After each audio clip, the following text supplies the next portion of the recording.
Hey everyone, how's it going? Welcome to another build video, this time for my Assassin dual wield bow template build.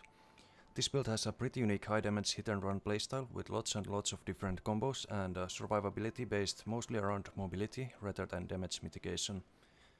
The build works best in non-CP campaign and battlegrounds due to set choices. So without further ado, let's get started. Gear, 2 pieces of bulwarks. This set is really good as it lets us get a lot more burst than we would have otherwise, as every ultimate point spent gives you 2 weapon damage for 10 seconds, and also buffs up the ultimate itself.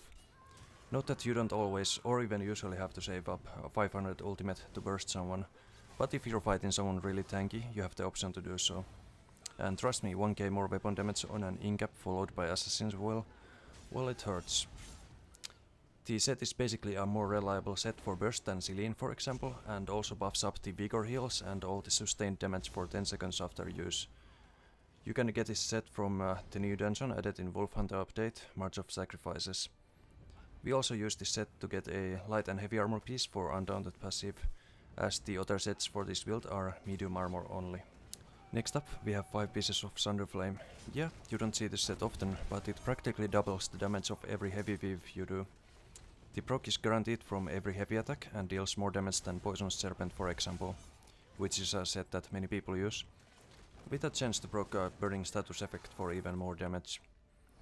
The minor fracture it provides is just icing on the cake. It's a really solid set, especially in no CP where it doesn't matter that the damage isn't increased by Mighty Champion passive.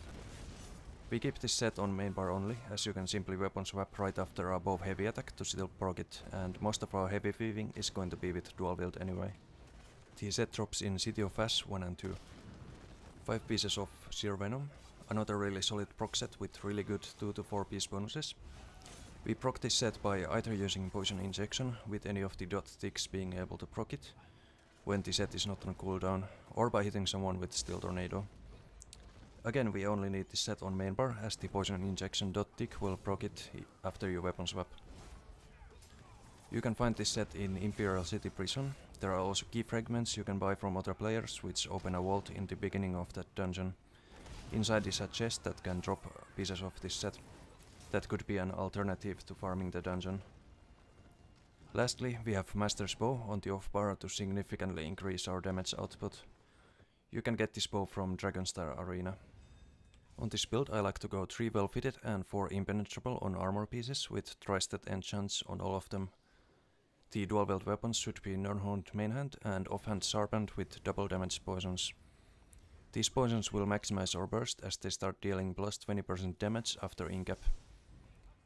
The Master's Bow should be infused with weapon damage enchant. On jewelry, get weapon damage enchants on everything and use Swift on 2 pieces. This helps immensely with mobility, which is the key to survival and getting kills with this build. I found 3 Swift with Major Expedition to be overkill though, due to the speed cap in this game, so you can keep 1 jewelry piece as infused to get even more damage. As food, use Arteon Takeaway Broth, and as potions, Essence of Speed with weapon damage and stamina restoration. As Mundus, use Warrior.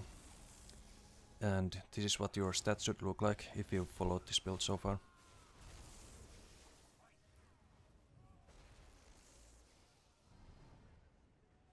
Moving on to skills, on the main bar we have Relentless Focus. Adds to our maximum burst when you have the proc available, and also increases the sustain with minor endurance and all our damage with minor berserk. Vigor, this and Shadowy Disguise is how we survive mostly. Use it well and use it often. Shadowy Disguise wouldn't be much of an assassin build without the ability to go invisible. We use the skill for avoiding damage, burst combos, repositioning, etc. Steel Tornado, this is how we kill dodge rollers and people who try to use stealth against us. It also procs Seer Venom and adds some additional pressure to other targets than your primary one, due to it being AoE. Surprise Stack, our main spammable and also often used as CC with Shadowy Disguise. I have a video on my channel called How to Cloak Heavy Stun, which describes how to combo effectively with this skill. And as ultimate on the dual wield bar we have Incapacitating Strike.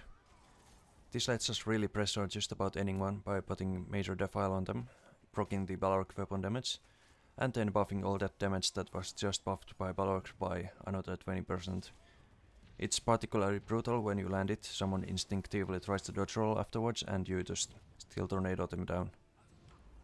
And on the off bar, Shuffle helps us avoid more damage and removes snares and roots. Not much else to it. Shadow Image helps us reposition better and juke people. It also applies minor maim on targets, which means we take less damage. Deep Thoughts. Now I know some of you have been wondering, Desi, how do you sustain all of this? Well, here is your answer. This skill single-handedly fixes all our stamina sustain issues, though you should still heavy weave a lot for these Underflame procs, while also providing more magicka sustain than you could ever even dream of having otherwise. Just 2 seconds of channeling already gets you more than a cloak's worth of magicka, while also returning some health and 3.8k stamina. You also take 30% less damage from everything while channeling, and this includes any dot ticks that you might otherwise be unable to cloak, for example. The high mobility and repositioning capabilities let you use the skill effectively and safely, along with Manifestation of Terror. This is a morph that isn't seen as often as the other one, but which is in my opinion far stronger when used properly. The 2 traps spawned, one below you and one at ground gust location, are invisible to your opponent, meaning you can outplay people pretty hard by lining up burst as they are about to step in them. The traps also fear up to 6 people and let you meditate in peace inside the trap, as anyone who would pass you gets feared instead. That's not all though, the trap also protects against melee gank attempts, helps defend flags and allies very well, and casting it can easily be sustained thanks to Deep Thoughts. Lastly we have Poison Injection, which helps us press our targets better, especially with Master's Bow, and gives us something to do when not at melee range. As ultimate we have Ballista on the off bar, as the damage is simply put bonkers, especially with Balork. It's really good against tanky targets, but usually not necessary against squishies, which is when you want to use Incap instead. So that wraps up skills. Lastly, champion points. While I don't recommend playing this build in CP environments, here's the setup I'd have for that.